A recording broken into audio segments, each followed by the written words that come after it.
Olá, eu sou o Padre Bernardo Maria. Você está ouvindo uma reflexão sobre cultura católica.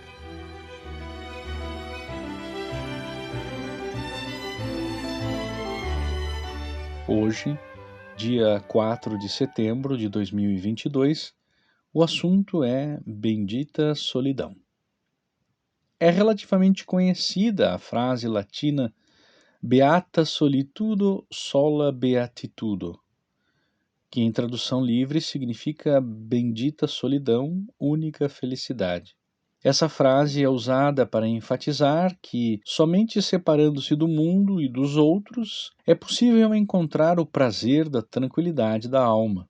A frase foi atribuída a autores clássicos, como Sêneca, e autores medievais, como São Bernardo de Claraval, mas, na realidade, não parece estar documentada antes do século XVI. Seja como for, é inegável que a solidão ocupe um papel importante na espiritualidade cristã. E não nos referimos a ela necessariamente como aquela sensação de sofrimento de quem vive afastado do mundo ou isolado em meio a um grupo social contra a própria vontade. Na espiritualidade cristã, a solidão é quase como um comportamento adotado para reagir à percepção da sociedade como um navio prestes a naufragar, e do qual todo indivíduo deveria se afastar a nado para salvar a própria vida.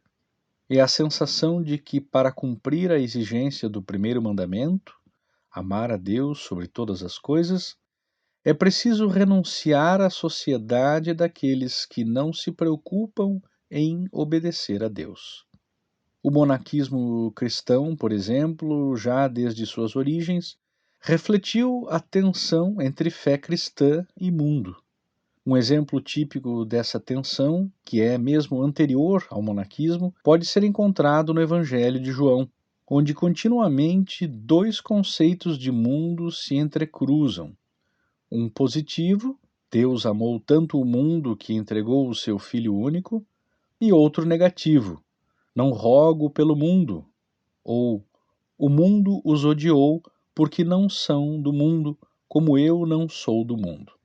Essa tensão implicou não só uma separação de caráter interior em relação ao mundo carnal, pecador, fazer-se alheio às coisas do mundo, como diz a regra de São Bento, mas também uma separação de caráter físico da sociedade. Diz ainda a regra de São Bento que todas as coisas necessárias e os diversos ofícios se exerçam dentro do mosteiro, para que não haja necessidade de os monges vaguearem fora, porque de nenhum modo convém às suas almas. Santo Antão, o pai dos monges, é talvez o melhor guia para uma tentativa de entender o papel da solidão na espiritualidade cristã. Nascido por volta de 251, Antão era filho de camponeses egípcios. Quando tinha já 18 anos, ouviu na igreja a proclamação deste trecho do Evangelho. Se queres ser perfeito, vai, vende os teus bens, dá aos pobres, e terás um tesouro no céu. Depois, vem e segue-me. Antão percebeu que essas palavras eram dirigidas a ele. Depois de viver algum tempo como operário nas proximidades da cidade, retirou-se para o deserto, onde por 20 anos viveu em completa solidão. Durante esses anos, Antão passou por terríveis provações. As seguranças que julgava possuir se estilhaçaram, porque eram superficiais, e um abismo de iniquidade se abriu diante dos seus olhos. Mas ele saiu dessa provação vitorioso, não por causa da sua força de vontade, nem por suas façanhas contemplativas, mas graças à sua entrega incondicional ao poder de Jesus Cristo. Quando saiu da solidão, todos reconheceram nele as qualidades de um autêntico homem sadio, íntegro, de corpo, mente e espírito. As pessoas corriam até ele em busca de cura, consolo e orientação. Na velhice, retirou-se para a solidão ainda maior, para então imergir totalmente na comunhão direta com Deus. Morreu no ano de 336, com aproximadamente 106 anos de idade. A vida de Antão, narrada por Santo Atanásio, mostra que devemos tomar consciência do chamado que recebemos para abandonar o nosso eu falso e compulsivo e transformarmos-nos em um ser renovado por meio de Jesus Cristo. Mostra também que a solidão é a fornalha em que acontece essa transformação. Revela, por fim, que é desse eu transformado ou controvertido que flui uma consoladora espiritualidade cristã. A solidão, volto a dizer, entendida aqui como um afastamento e não como um sofrimento, impede que sejamos vítimas de nossa sociedade e que continuemos a nos enredar nas ilusões do falso eu. O próprio Jesus entrou nessa espécie de fornalha transformadora. Ali, no deserto, ele foi tentado com as 3 compulsões do mundo. Ser capaz, manda que estas pedras se transformem em pães.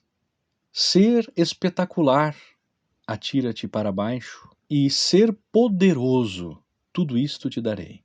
Com essas frases, ali, na solidão do deserto, Jesus resistiu e afirmou que Deus era a única fonte da sua identidade, dizendo: ao Senhor Deus adorarás e só a Ele prestarás culto. A solidão é o lugar da grande luta e do grande encontro. A luta contra as compulsões do falso eu e o encontro com o Deus zeloso que se oferece como substância da nova individualidade.